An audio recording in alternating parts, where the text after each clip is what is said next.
Hello once again, ladies and gentlemen of YouTube. My name is Tuffnar, and today going to be bringing you some of my personal thoughts, feelings and just general opinions surrounding Dark Souls as we slowly kind of lead up to the release of Dark Souls 2, which I believe in the UK at least is released beginning to mid-March. I should have kind of found a solid release date really to throw up there, but I'll throw up an annotation in the video so you guys can check it out.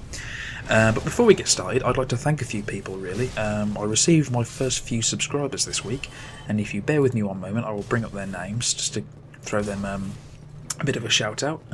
Here we go.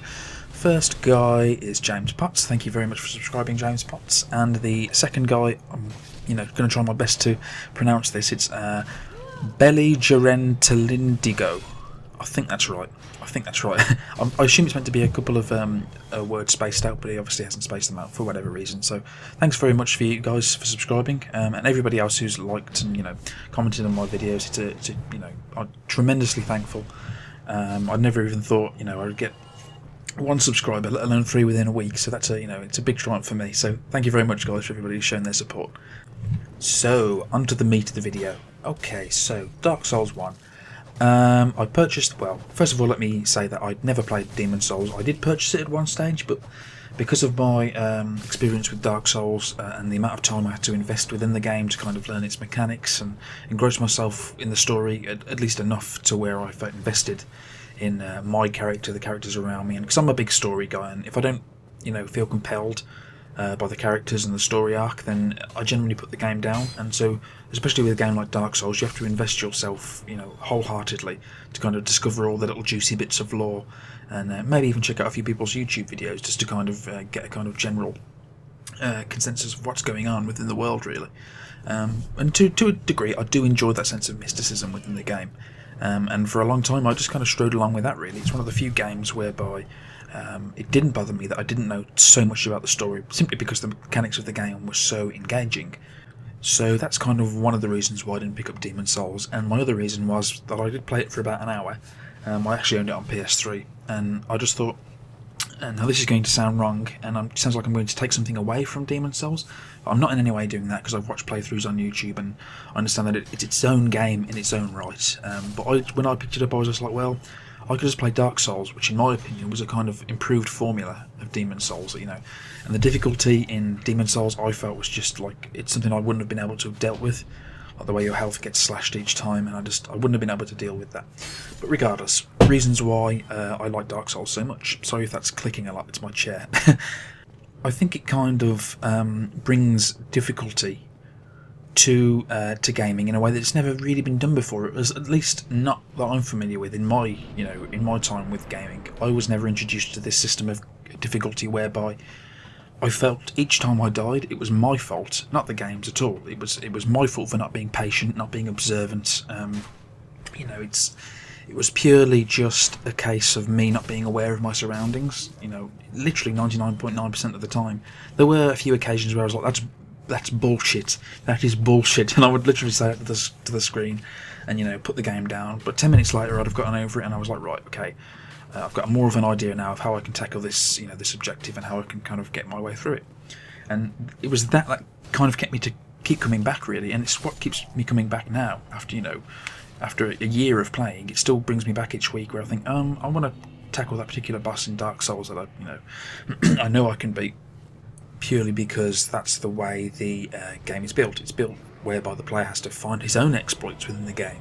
For instance, if you've played Dark Souls at all, you'll be very aware of the Taurus Demon. He's one of the earlier bosses within the game that you have to fight.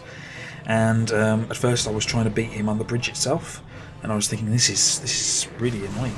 And then I remembered early on with the Asylum Demon, where I would drop down and do the drop attack on him, and I was like, there's a ladder there, and there's a high point up there, so if I can kite him halfway across the bridge, run past him, climb the ladder, jump off, and then do a fall attack on him, it's going to take his health down much faster, and it's going to be easier for me, a lot less stressful, and it's all about finding those sorts of exploits within the game. And some people would say, well, that's just kind of cheating, really.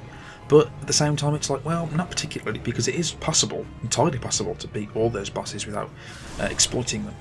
But it makes you feel that little bit that little bit cheeky, and it rewards you, for me personally, all the more when I find one of these little exploits within the game, and I feel like I've kind of cheated the game in a way. It's quite a rewarding feeling. So yeah, that's kind of the difficulty side of things. So next up for me, and probably the deal breaker for me in that sense, was the aesthetic of the game. Now, there's a few problems with the PC port when it was released, and I'm not going to get into them now because personally it didn't particularly affect me, because I was never a Dark Souls fanboy, and I didn't value for it to be brought to PC in any way. In fact, I was pretty unaware of Dark Souls before it was released on PC, so I can't really complain too much about that. But putting all that aside, once you've installed the appropriate sort of mods to kind of bring the graphical fidelity up so it runs better, I think the game is absolutely stunning. It's absolutely beautiful. The variety in the aesthetic and the environment is just so... Oh, it's mind-blowing. It's absolutely mind-blowing. There's a phrase that Jimquisition coined. If you haven't heard of him, he's quite a famous critic on YouTube. He works for The Escapists and Destructoid, I believe, as well as having his own channel on YouTube. And he is a critic. He does that for a living. And he coined the phrase beautifully bleak. And I think he coined it specifically to describe Dark Souls. And it's perfect. It's the perfect phrase. It's absolutely perfect. It sums up Dark Souls in a nutshell. It's like... It's a world that is, been torn asunder and is hellish in its environments and its lore, and it's quite, dank and depressing as a world and, as a story. But at the same time, all of that is reflected in the aesthetic of the game, and it's just...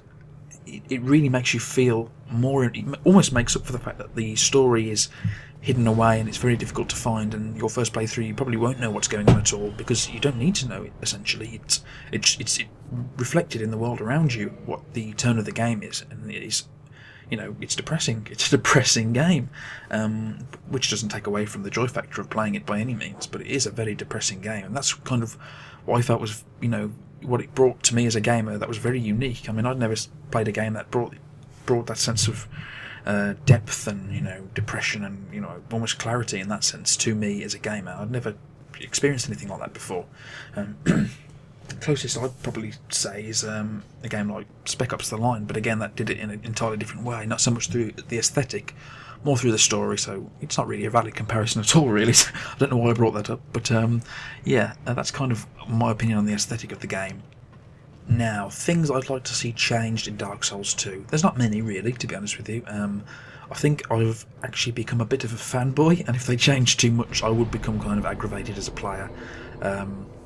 Not so much aggravated, more of kind of like, the game didn't need to be made more accessible, and From Software themselves admitted that they were going to make the game that little bit more accessible. And when I heard that, as well as a lot of other people, a lot of Dark Souls fans, we kind of let out a silent sigh and like, oh god, please, not you, From Software, not you. But I think from what I've seen of the gameplay, at least, they don't look as if they've changed that much at all. In fact, it looks like the same game, just slightly reskinned. The enemies look just as difficult to deal with. The environments look just as ugh, And from what I've heard of the story from the people who've played the beta, the story is very much, just as bleak and dim, really. But things personally I'd like to see changed in Dark Souls 2. I would like to see the story made a little bit less kind of cryptic, really, more sort of... I'm not asking for cutscenes every 10 minutes. I'm just asking for a little bit more than this cryptic item description, which gives me a description of or at least some lore on a boss I've beaten, 3 hours ago within the game. I'd like a little bit more. Maybe I'd like some more character dialogue, and maybe the option to pick up certain documents or books, sort of how Skyrim does it, but not quite as deep. Obviously you'd have to kind of scurry around and search in the darker places, the more hidden places, to find these sorts of books, but it's just something that gives you a little bit more sense of what's going on, that you don't have to kind of jump onto YouTube just to find out what the boss's name is or something like that. Just little things like that, really. But that's about it, really. I don't think I would like to see any dramatic changes in any way, really. They presented it perfectly well in Dark Souls. It asks just the right amount of investment from its players. So yeah, that's all I've really got to say on it, really, guys. Yeah, that's about it. I'm trying to think now, see if there's anything else, but I don't think there is. No. No, there isn't. Okay. Yeah, thank you very much for watching, guys. I hope you enjoyed this video. Please like or dislike or leave your comments of appreciation or disappreciation. It's all welcome, guys. All types of feedback, as always. So yeah, my name's been Tuffnar, and this has been my Dark Souls video thing. Yeah. Catch you later, guys. Toodaloo.